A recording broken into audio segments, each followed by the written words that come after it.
So if you're feeling like you've got this anxiety about what to do, go deep on stuff.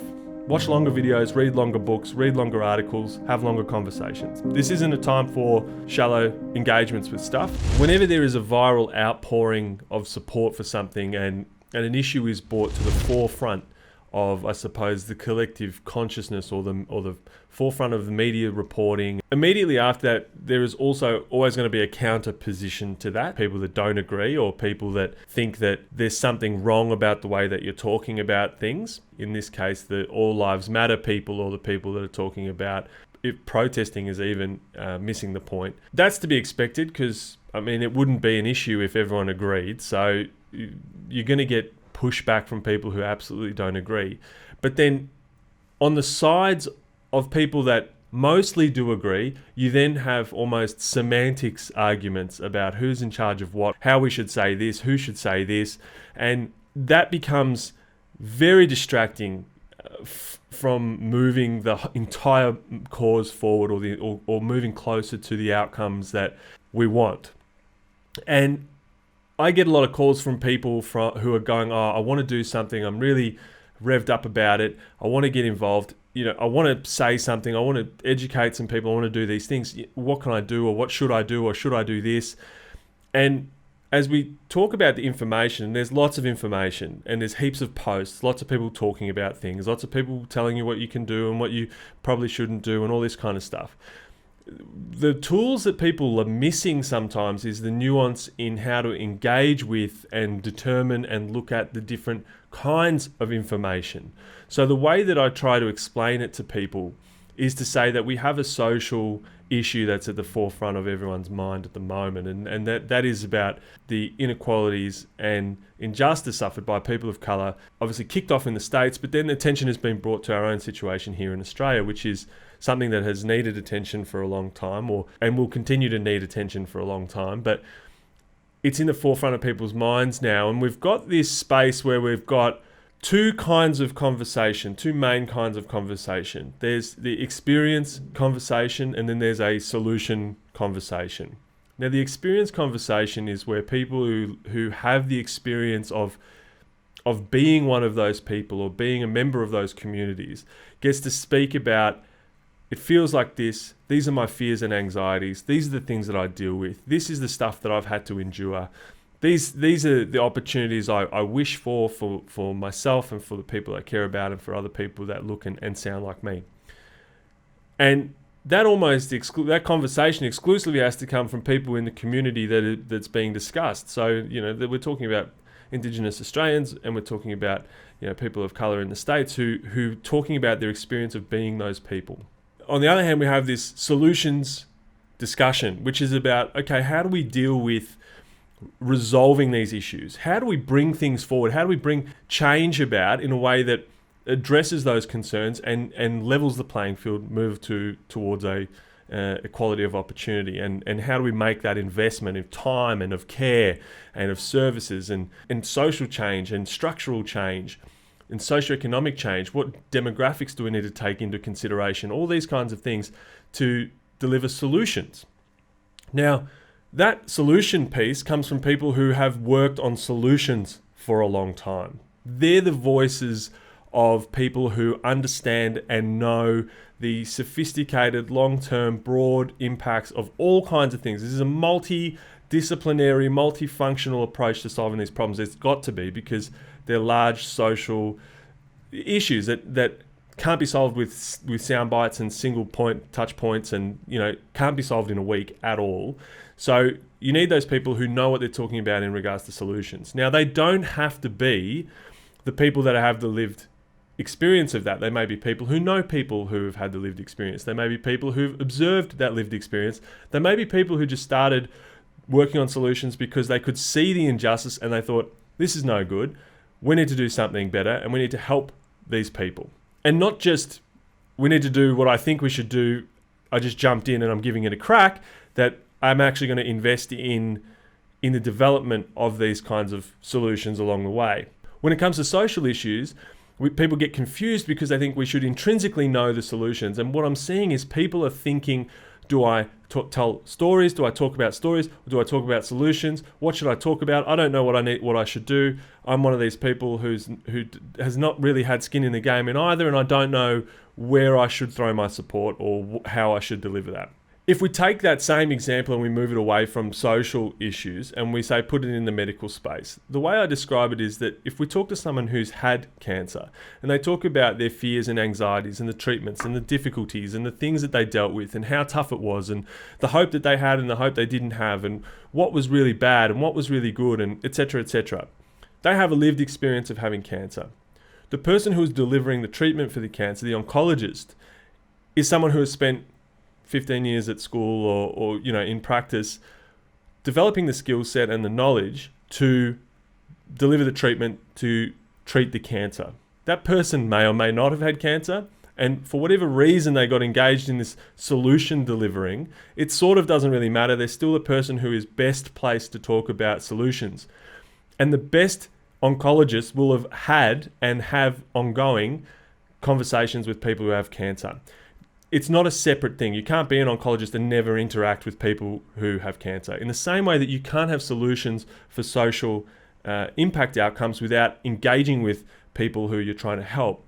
And while you might not put that on social media all the time, that is the job of people like me who generate solutions and frameworks and deliver resources and work to augment existing help to make sure people get help. So you can't just, the day that you get upset about cancer, start treating it. But what you can do, and what you absolutely should do if you're, I suppose, a layperson who is now engaging in this space of sickness or in social well-being, is to say, if my friend had cancer, I would go and hold their hand and I would be there for them. I would ask them what they need. I would listen to their anxieties. I would listen to their fears. I would try and help them where they're at. I would do everything I could based on the conversations I'm having with those people. And then on top of that, I would vote for political parties that fund hospitals, that fund good schooling, that fund medical research, so that the oncologist can be developed, supported, that they have all the resources that they need to continue to deliver really good help and keep making that help better always. That's your job as the third party person. And where I see people getting stuck now is that they're not sure how to be that third party person. To be that third party person, we need to give voices to solutions from people who work on these solutions all the time. We need to give voices to people's experiences and understand better where they're coming from so that you can recognize where, okay, that was an experience. I've never had that experience. What would that maybe feel like for me? How would that go down? How would that affect my development? How would that affect my trust in the system? All of these sorts of things ongoing, to have those conversations in the long term, because those conversations in the long term are what really help change people's attitudes.